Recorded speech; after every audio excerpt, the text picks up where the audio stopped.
happy holidays to my family in Ilos. Thank you so much for bringing so much food for our Christmas party.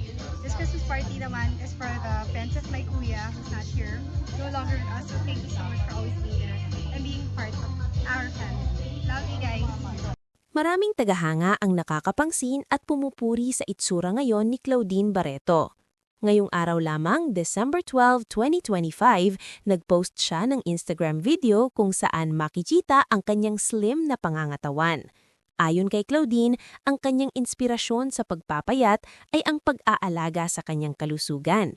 Nais din niyang maging maganda ang kanyang pakiramdam at maging ehemplo para sa kanyang mga anak. Sa ibang balita ukol sa kanya, matatandaan na nitong mga nakaraang araw lamang nagkita sila ng kanyang ex-boyfriend na si Mark Anthony Fernandez at nagbigay siya ng detalye tungkol sa kanilang paghihiwalay ni Mark Anthony Fernandez noong 1996 pagkatapos ng kanilang pelikulang Mangarap Ka. Mark, tumigil. Pwede magsama. Ang sakit sa ulo, sakit sa heart. Tangin na, gago ka, diba? Ganda-ganda ko ginawa mo yun. Awkward situation. Tangin ba rin? Hindi ko naman depend sa sarili ko direct. Well, defend yourself. Sabi niya sa akin nung nag-guest siya, alam mo, never talaga kita niloko. Wala yan. Kami na ni Raymar to, ha?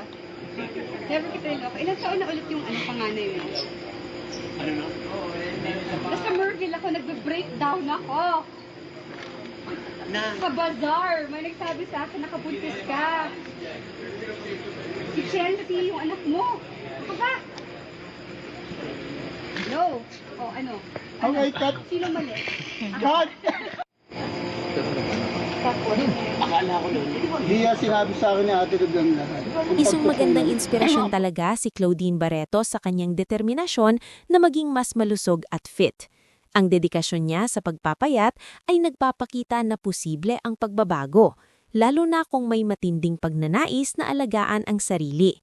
Para sa mas marami pang chika, showbiz updates at mga kwento ng inspirasyon, huwag kalimutang mag-subscribe sa aking channel at i-click ang notification bell.